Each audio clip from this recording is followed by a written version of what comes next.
Greetings, how are you doing, everyone? Welcome subscribers and new subscribers and another segment of Keep the Beat with Pete. And today I want to talk about those funk, rock, fusion, hi-hat patterns, some of the alternatives you have to the basic patterns that are common. And what I'd like to do is present some patterns to you and then explain how I think they're most likely going to be used. Okay? So I have my metronome set on right here about, okay, this looks like 97, you could do 95. And what I wanted to start out by saying is we all know that if you go back to some of our segments, or if you're just listening to music a lot, you know, you've got your quarter note funk beats, right? And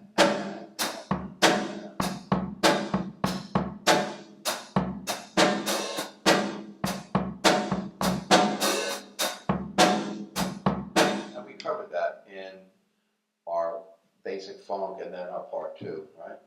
You have your eighth note hi-hat patterns.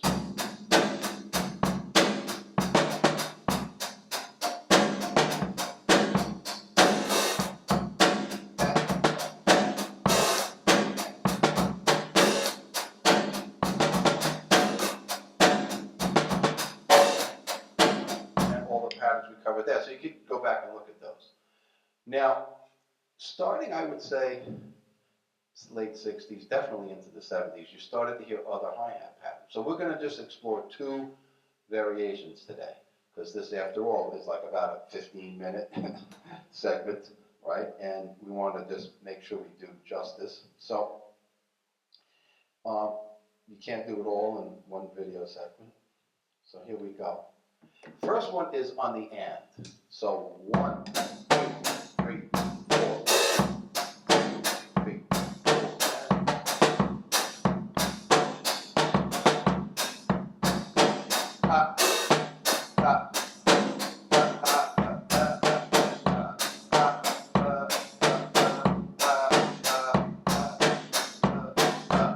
All ands. And you can work on this as a drill using a lot of the basic beats we talked about. You know, 1 and 2, 3, 4.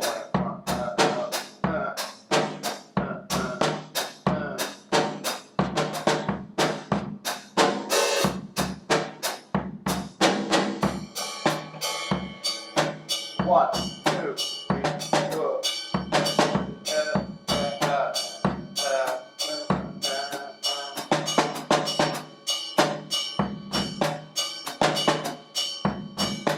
All ands.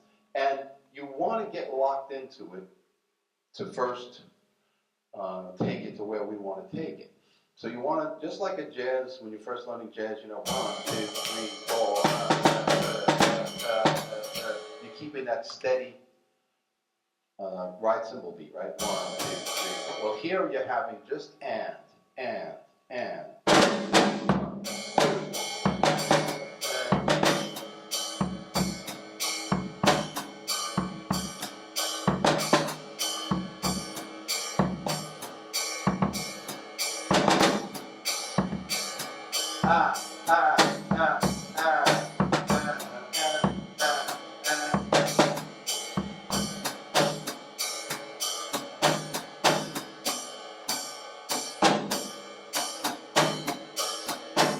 And if you recall, we had another video, you can go check that out, about getting that left foot more actively involved.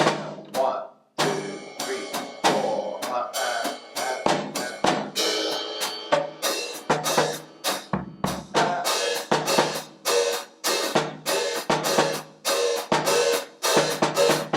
You know, and so forth.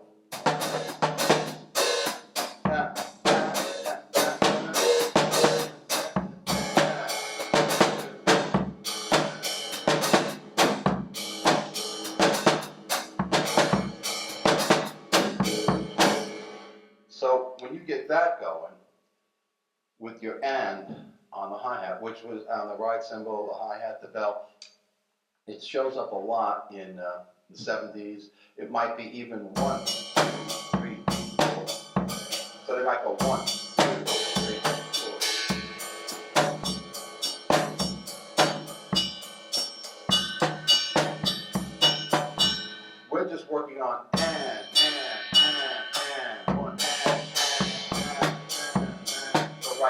for this particular study, this particular slice of it, okay?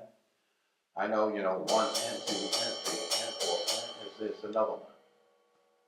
So you pair it with the beats that we talked about in the basic funk and rock, video. And, the basic 2, 3, 4, but 1, 2, 3, 4,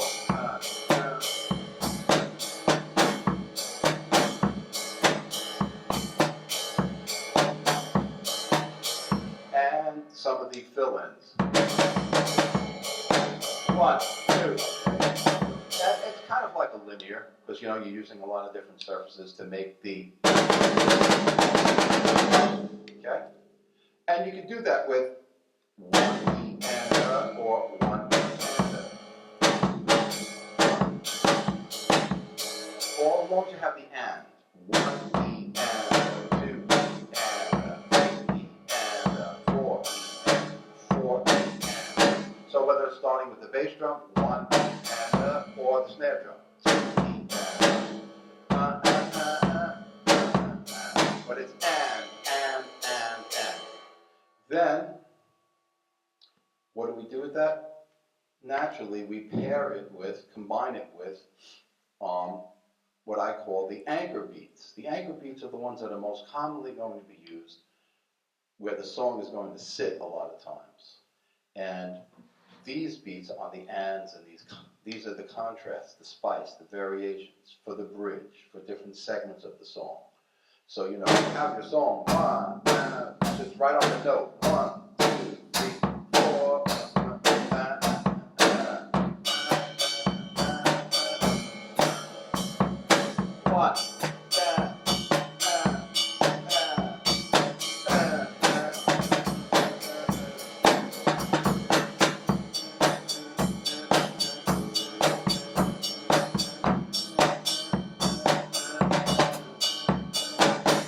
like that. So think of your anchor beats. They're really the important ones. They're really going to nail the song, the groove for you. Then talk about this kind of spice with the and. There might be a song where this is the groove, the and is it. So, okay, there's no law that prohibits it. But what we're trying to do is you figure out how to use these things, It's just not something you just want to come in there and start whipping that out and somebody saying, wait a minute, this isn't going with this music, per se, right? But when you pick the right place and the right time, it gives you a whole new platform to stand on and to contrast things with, okay? So the and, okay? We're going to study the and, we did that. Now, how about another one that was very popular in the 70s? It's very similar to the jazz beat. It's in 16th notes, 1 and 2, right? 1, 1, 2, 3, 4.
Could be the whole pulse of the song, or 1, 2, 3, 4, 1, 2, 4.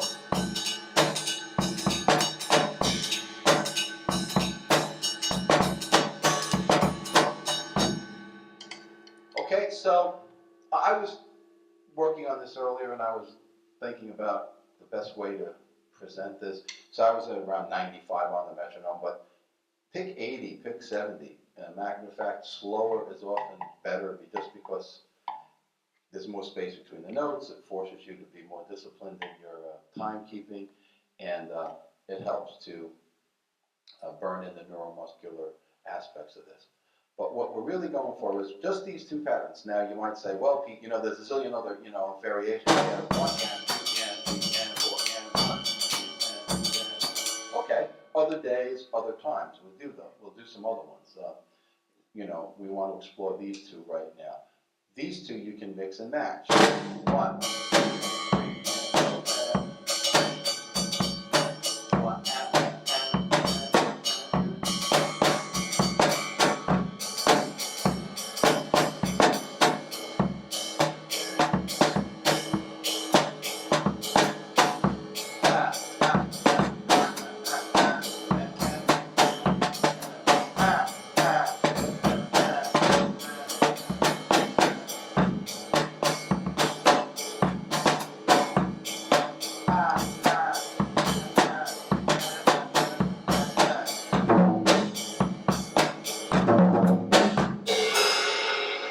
Okay, that's it in the nutshell. Work all your basic beats, but now work on the and, or 1 and the 2 and the 3 and the 4 and. It's kind of probably grew out of the jazz pattern, but it's in 16th notes. 1 E and a 2 E and a 3.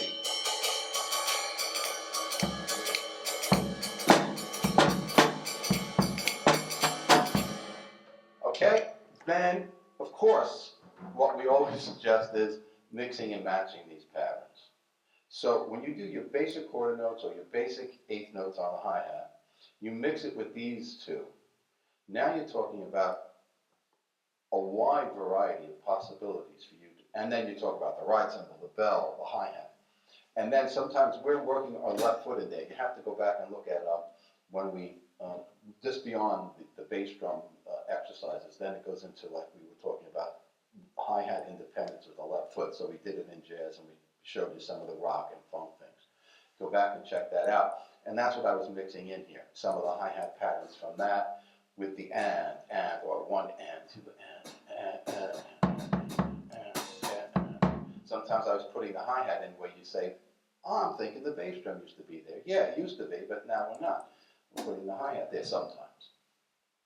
All of these spices are what makes the dish more interesting, let's put it that way, okay? For those of you who like to cook and you want to say, well, I should add this and add that. Yeah, but what are these spices, and do you know when to mix what, or do you want to have like all kinds of cumin and turmeric, like overpowering the dish, and everybody goes, I can't eat that.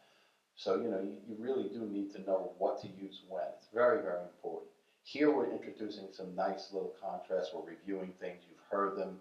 You know they're out there.